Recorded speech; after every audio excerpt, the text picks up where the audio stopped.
Hello all, this is Advocate Dr. Sheetal Babar, and this session we shall be discussing about right to private defense under Indian Penal Code.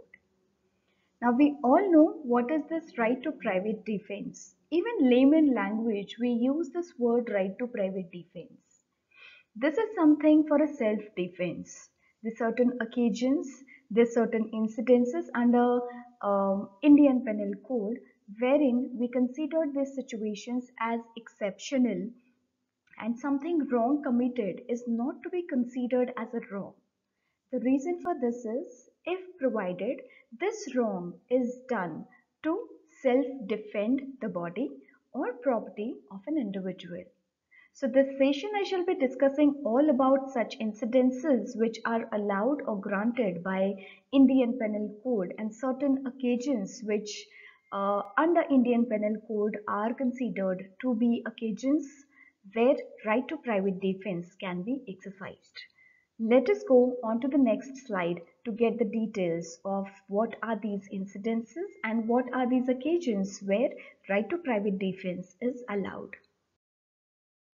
In this slide, we could see a general section, that is section 96 of Indian Penal Code, which gives us generally the right to be exercised for the private defense.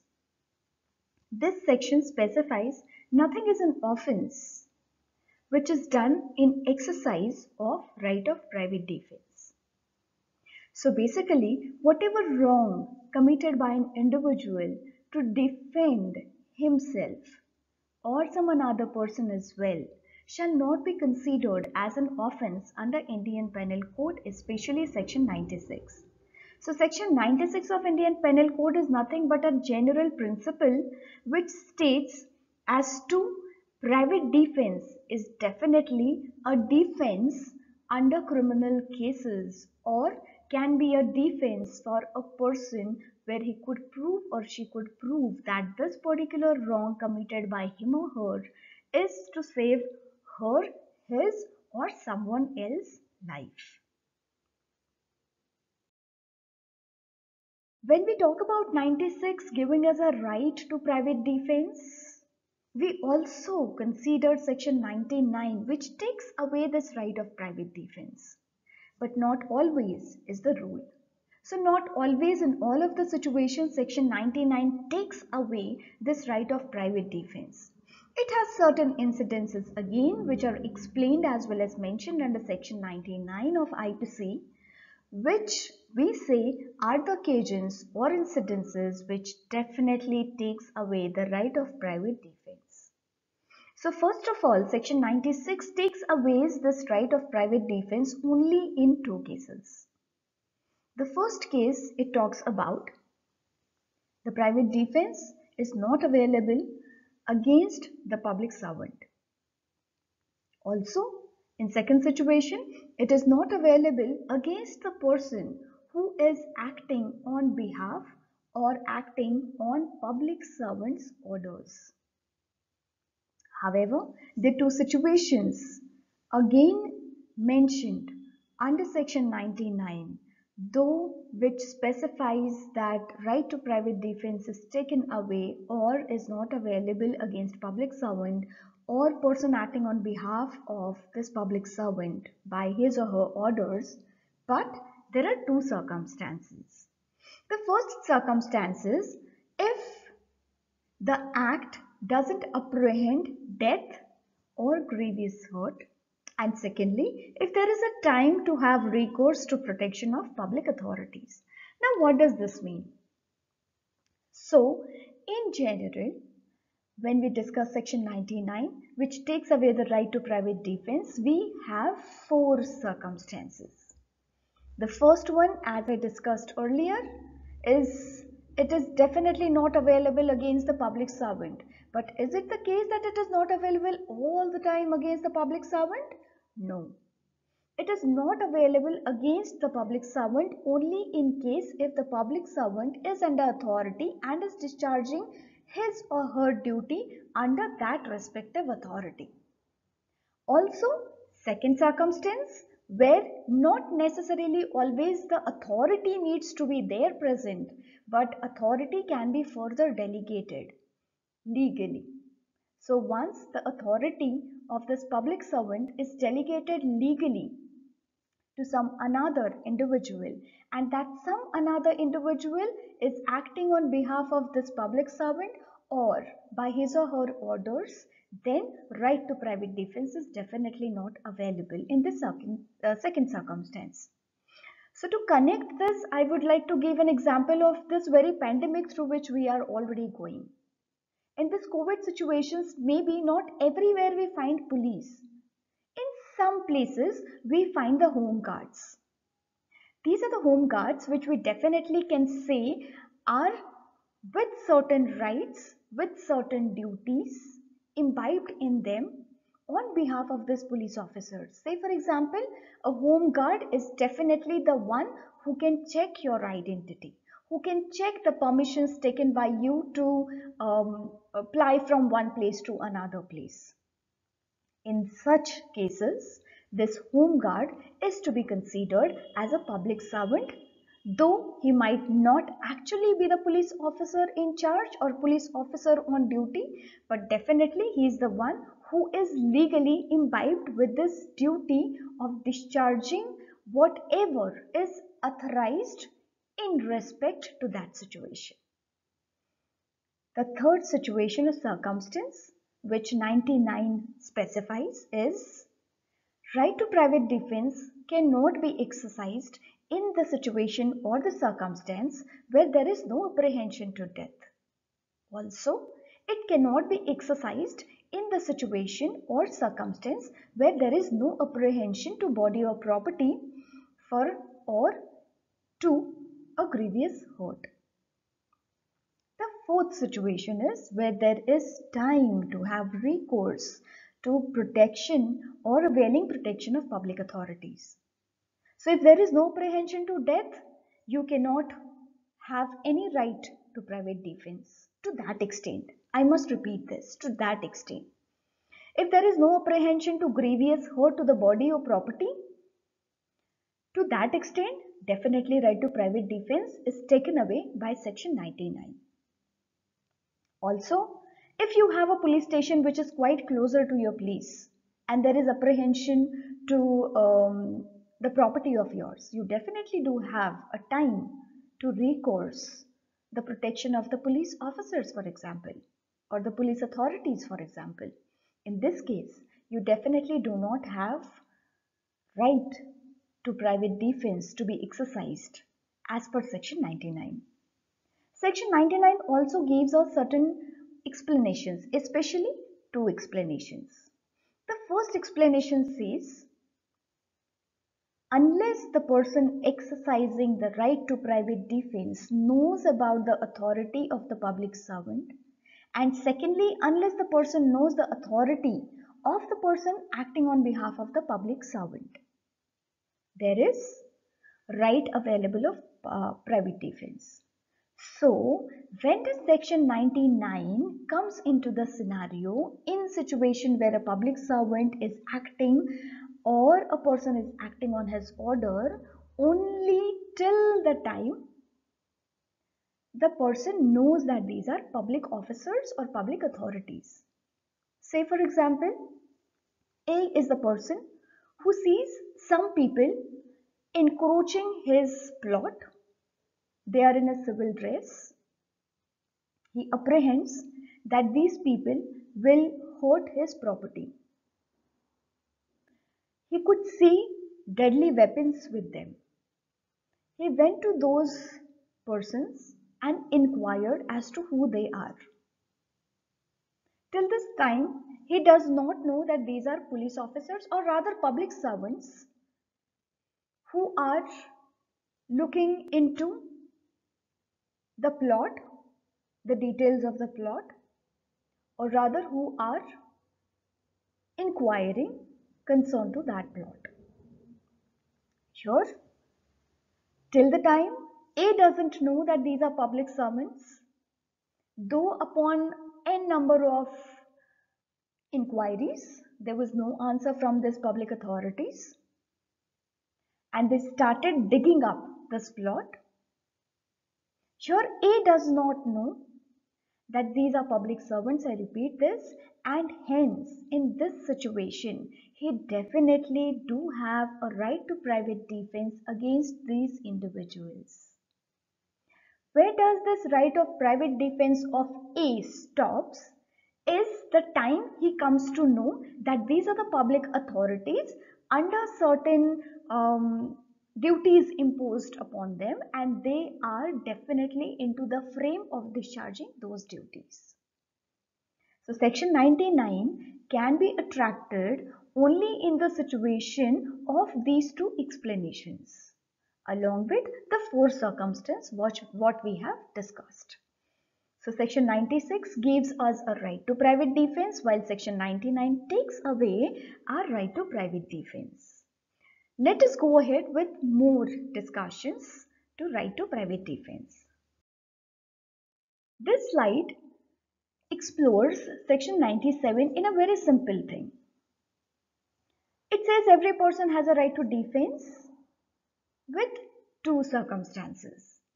Every person has a right to private defense against body, as well as every person has a right to private defense against property. Now, concerned to the first part of section 97, it states right to private defense against body can be availed in two ways. This right to private defense against the body of self, as well as right to private defense against the body of another. So how do we explain this? Quite easy. Say you are running and one man is following you. You turned up and you see a gun in the hands of that person. You tried running faster. The man following you is coping up with your pace.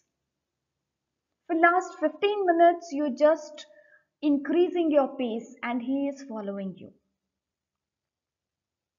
Now when you turn back, you could see he pointing the gun towards you. Now this is the time where you defend. You pick up a stone and you throw towards that man. It hit to his head and he is grievously injured. Have you committed a crime? No, you have not committed a crime because you have defended your body of self. Now, what is this right to private defense against the body of someone else or body of another? Say the situation is same. You are out of the house for jogging. There are a number of people who are jogging on the ground. There comes a lady shouting, "Help, help, help." And there is a man who is following her with a gun or a knife. You could see she asking for a help, and to help her body, you threw a stone which hit the man's head and he got injured. You don't know the lady, she is totally stranger to you. She never met you earlier in your life. Sure? Did you commit a crime? No, you didn't commit a crime because you exercised your right to private defense not for the body of yourself but body of someone else or body of another. Second part of section 97 discusses right to private defense against property. Now what property? Property of self, property of another, property which is movable, property which is immovable. However, including all of these four types of properties, there are certain conditions and mandates which are specified in second part of section 97.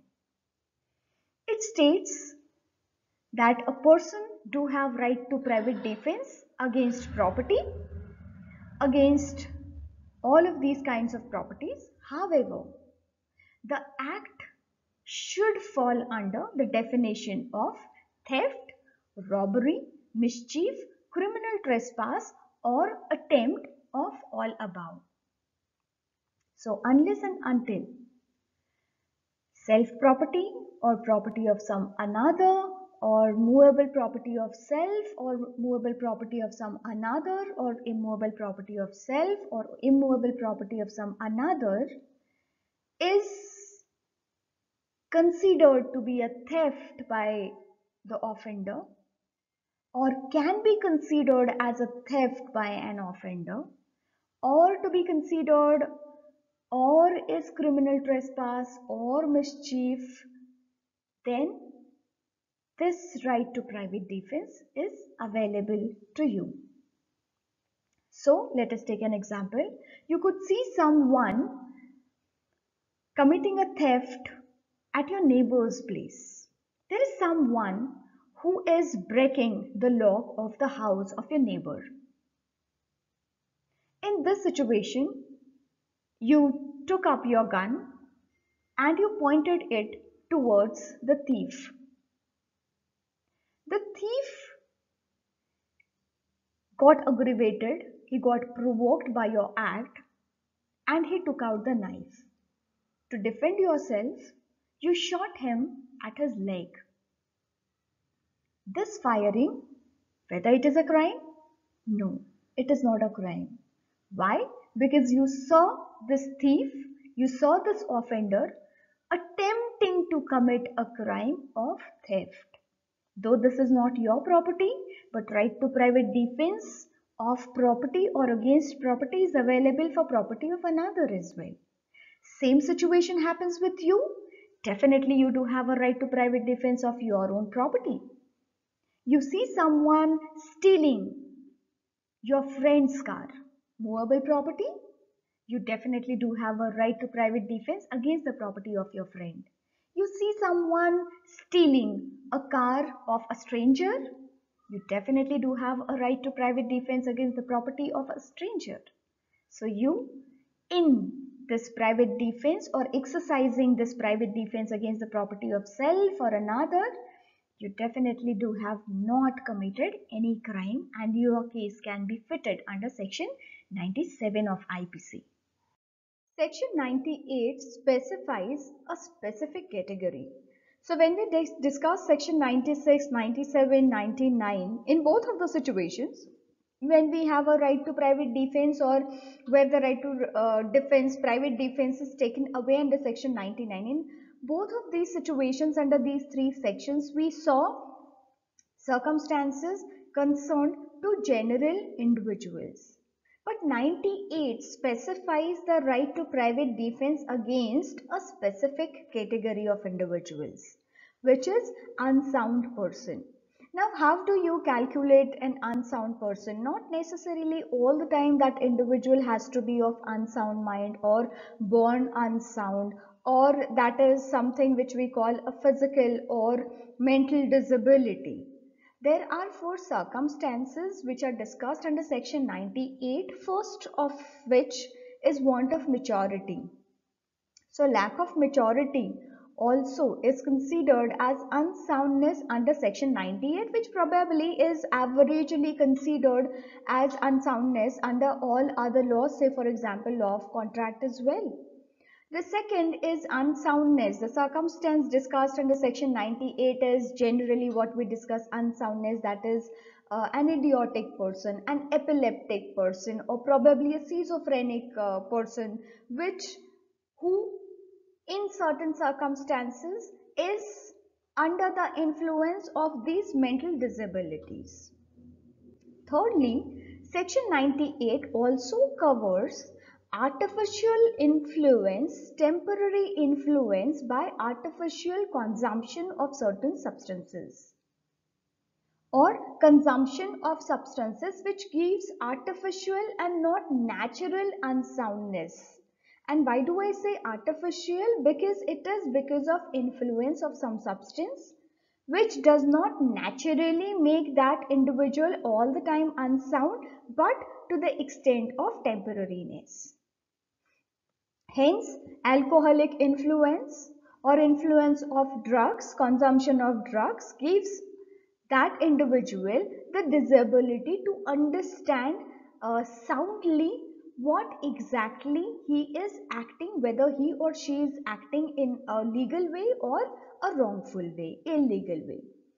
That circumstance is also considered under Section 98. Section 98 also speaks about one last circumstance, which is misconception. Not always. Think about the private defense and exercising this right of private defense where you are under apprehension of death or under apprehension of being grievously hurt.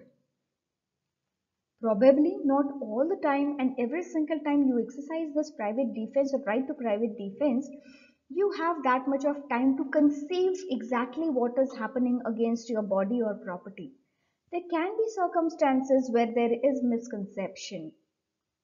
Something under a misconception reacted or responded in a good faith as right to private defense is also covered under Section 98.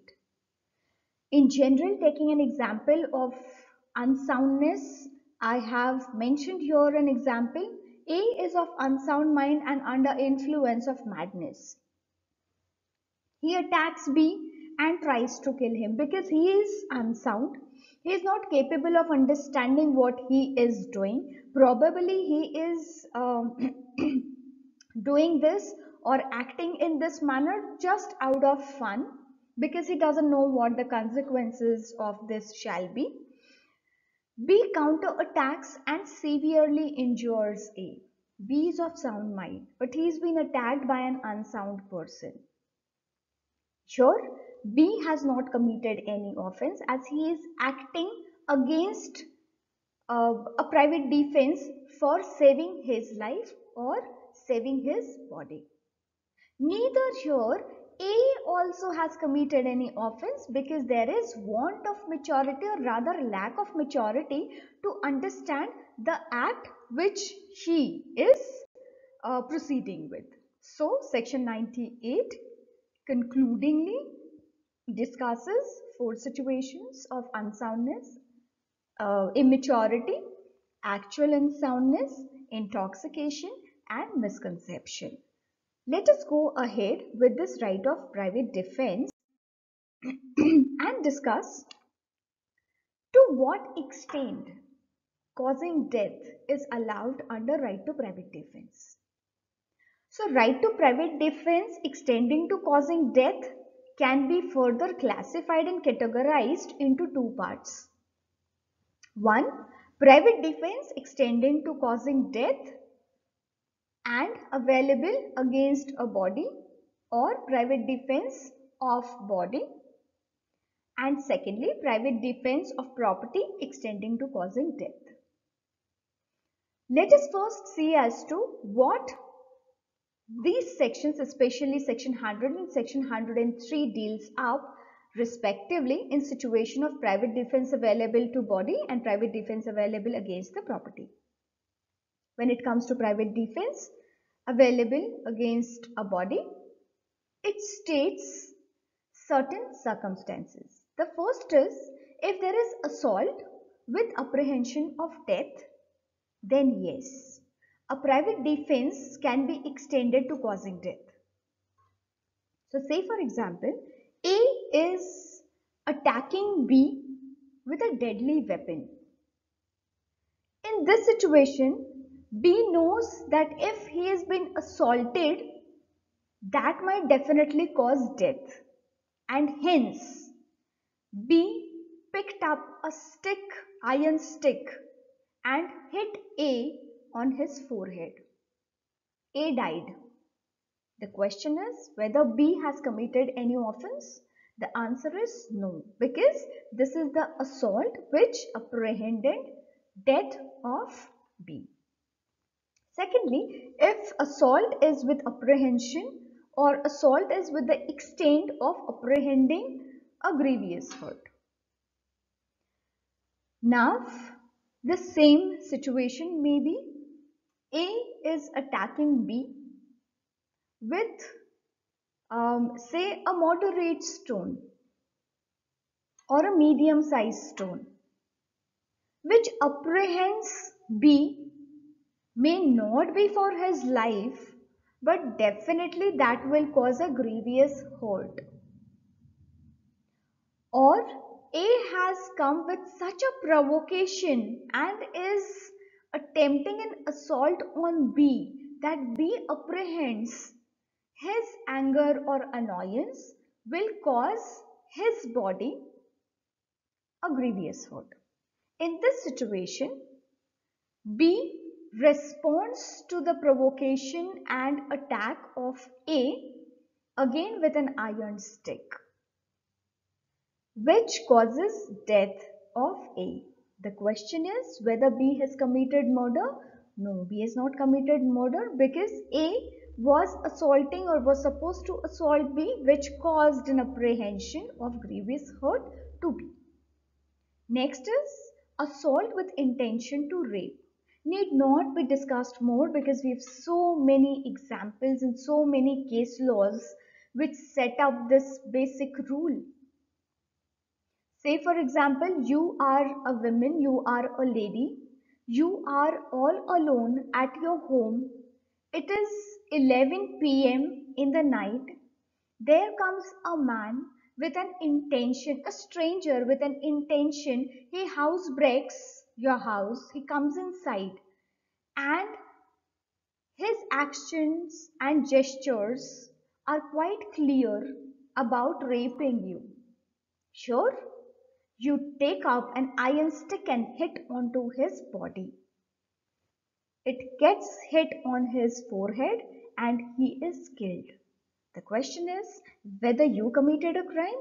No, you didn't commit a crime because you were saving your life against his intention to rape you. Next is assault with intention of gratifying unnatural lust. The same explanation I would give here. We just interchange the word rape and unnatural lust. Next circumstances, assault with intention of kidnapping or abduction. A enters the house of B. B is sitting with her child C. A enters with a deadly weapon, gun points at C and asks him to get along with him. The intention is quite clear that he wants to kidnap C. B hits A with the chair lying beside her, and this causes death of A. Sure, B has not committed any offense because she has used or exercised her right to private defense against the body of some another, that is her son, from being kidnapped or abducted. Lastly, assault with intention of wrongful confinement. Also, in this case, there is a private defense of causing death or extending to cause death. So someone is wrongfully confining you, someone picked you up from one place and um, took you to another place, a strange place, and tried to confine you in that particular space. Sure, there is an apprehension to death, there is an apprehension to grievous hurt. If you are a lady, there is an apprehension of unnatural lust, of rape, of kidnapping, and all of these above mentioned offenses. And hence, there can be a right to private defense exercised in this situation which may extend to causing of death. However, this is all about the body. What when this is to be exercised against the property or apprehension for a property? In this case, we have certain circumstances which are mentioned under section 103 of IPC. The first situation is in case of robbery.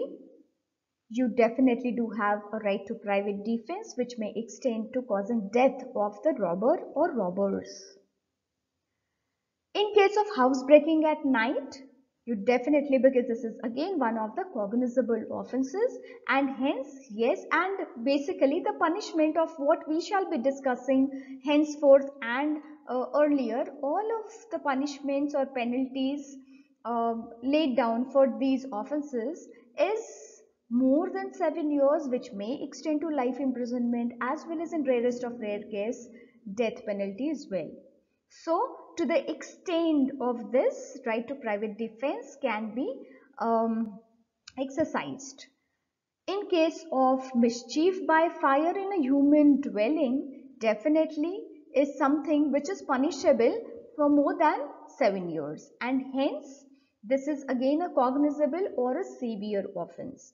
In case of theft, mischief or trespass, there is a right to private defense which definitely shall be extended or can be extended to causing of death of the offender.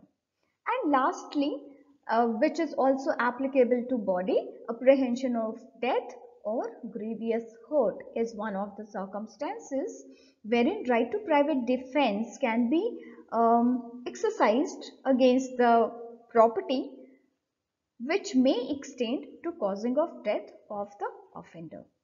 So these are certain circumstances where private defense extending to causing death in context to body of an individual or in context to property of an individual is discussed. However, the question always remains is when this commencement of cause of action and continuation till what time this cause of action to exercise the private defense can be exercised. So let us turn on to our next slide to get answer for this question. Here we discuss commencement and continuation of right to private defense in context to body as well as in context to property. Section 102 of IPC discusses commencement and continuation of right to private defense in context to body. When does this right commence? This right commence at the time reasonable apprehension of danger arises from attempt or even threat. Till what time it continues? It continues till such apprehension or danger to the body continues.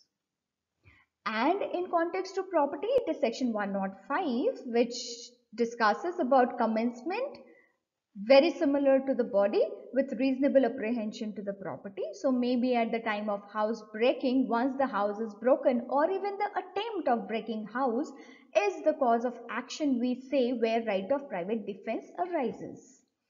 And continuation as concerned to the body as well, very similar circumstance, still the reasonable apprehension to the property is continued. We say continuation of this right of private defenses.